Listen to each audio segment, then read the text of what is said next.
The second quarter of 2024 was a pretty strong quarter for economic growth. We saw pretty strong economic data for the developed world, and we saw inflation starting to subside a bit.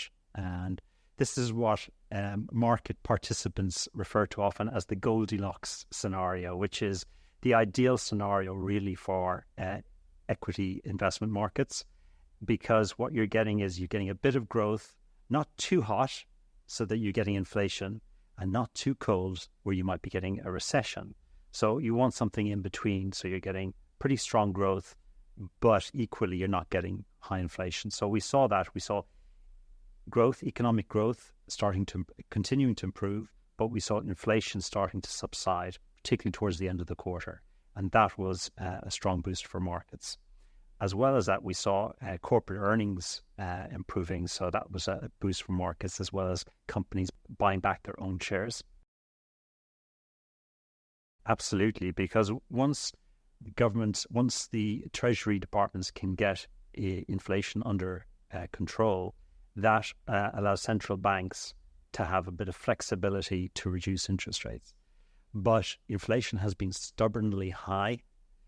It's starting to decrease, and that's why markets are getting more excited about the idea of interest rate cuts. So right now, markets are anticipating that the US Federal Reserve will be able to cut rates in September of 2024. Very positive news. Q2 was a positive quarter for equities. So we saw returns of around 3 or 4% across the board, which is pretty good. Not quite as good as Q1, but still quite strong. And we saw, because we had a background of good economic data, and we saw inflation starting to come down, markets are starting to get a bit excited about interest rate reductions, which would be good for equity markets. So that was part of the excitement in Q2. Another element was something we call the Magnificent Seven. This was a big driver of markets in the second quarter. So there's a small group of very large companies that have been driving returns year to date. And these are large tech companies like NVIDIA that make artificial intelligence chips, companies like Amazon, Apple, all beneficiaries of this apparent artificial intelligence revolution.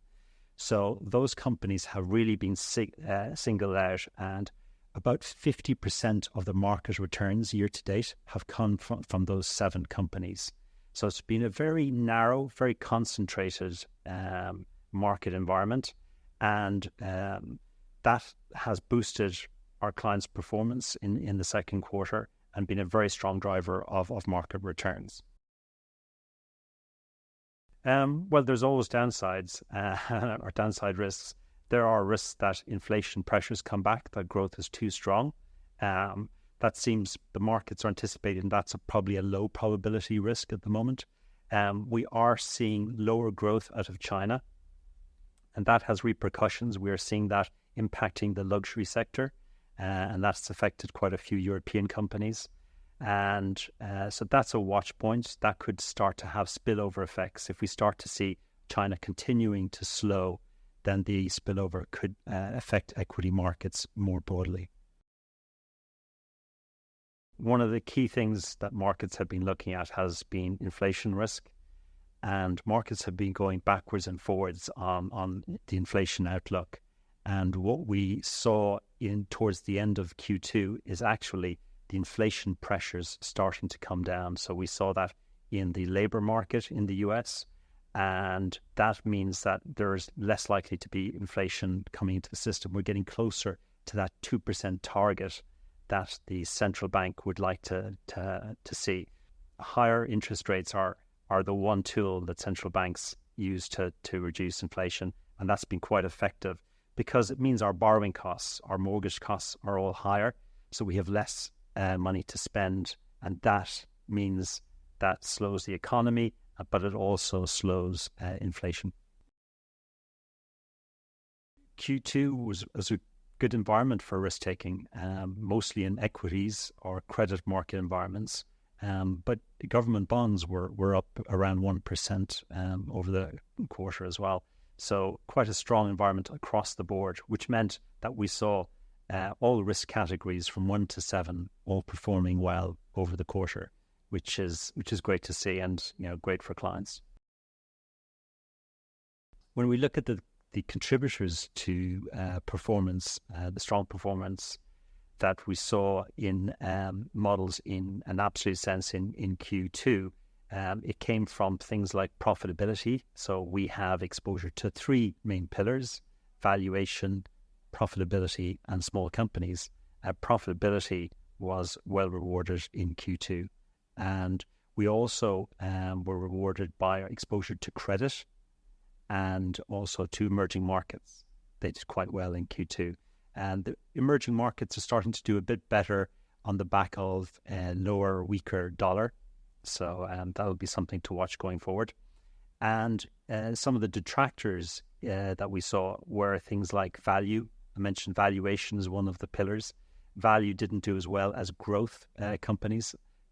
The tech sector was the leader in Q2, and that's a growth sector. So that drove that part of the marketplace.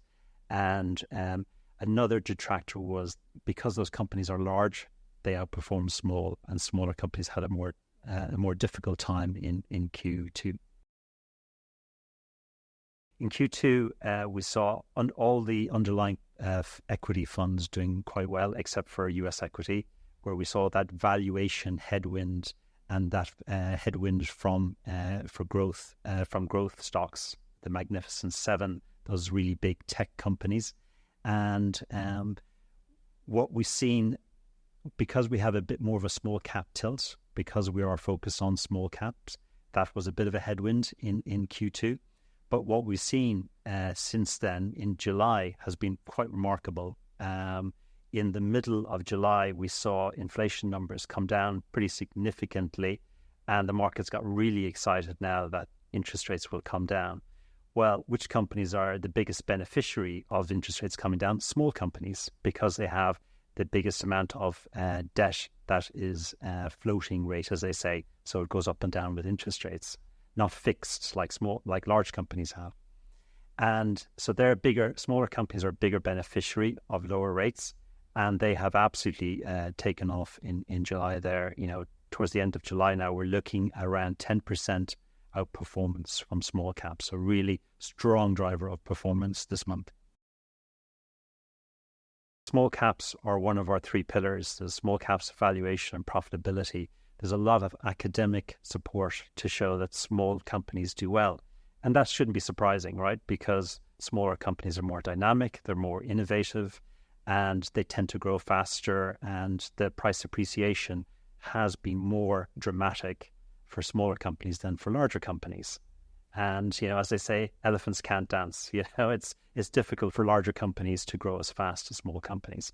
So if we look at the history of, the last 50, 60 years, small companies have outperformed large companies. And that's why we have a dedicated tilt to small companies. And we weren't surprised to see that coming back in July, the strong surge in performance for small cap. And we wouldn't be surprised if that were to continue over the coming years. The market, it's been fascinating how concentrated it is. 7 companies have been driving the performance of markets this year. 50% of the return from the market is coming from 7 companies is quite unusual. What's also unusual is that these companies are all benefiting from the same theme, which is artificial intelligence. So we've had concentrated markets in the past, but you had companies that were in different sectors. They were benefiting from different themes. But this environment's quite unusual. It's been all about artificial intelligence, and that's been driving the market, that theme. We wouldn't be surprised to see that broaden out.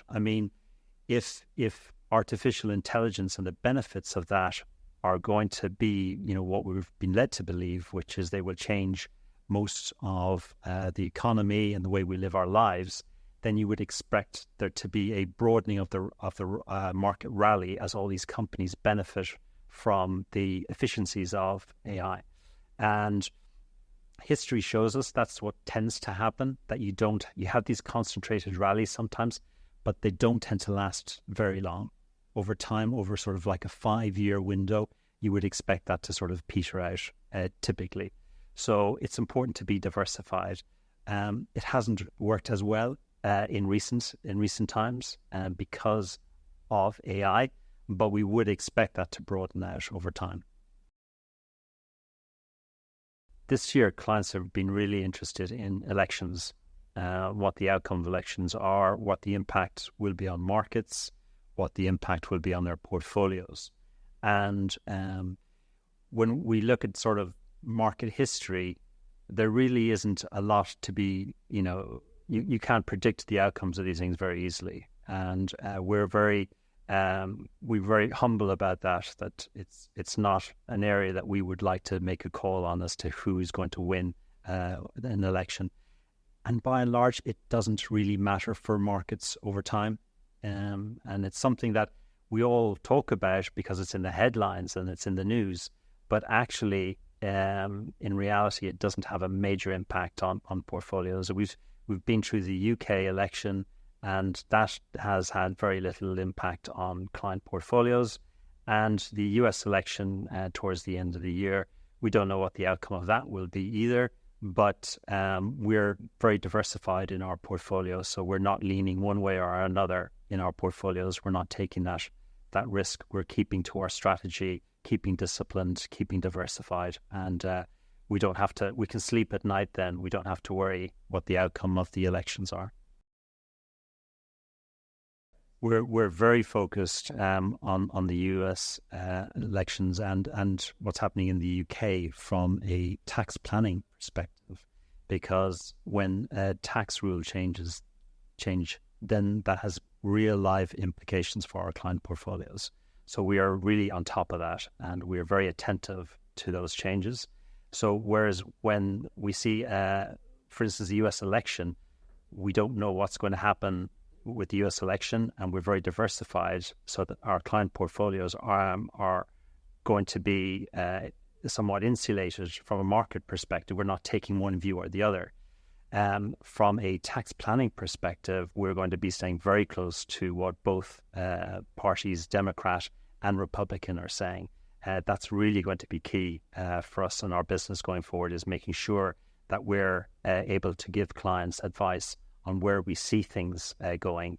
So, for instance, when we saw in the UK election, there was a lot of talk about the non-dom rules changing, and we're having a lot of conversations with advisors about the implications and what might come from the new Labour government. And that's going to be a real focus for our clients, I think, over the coming months.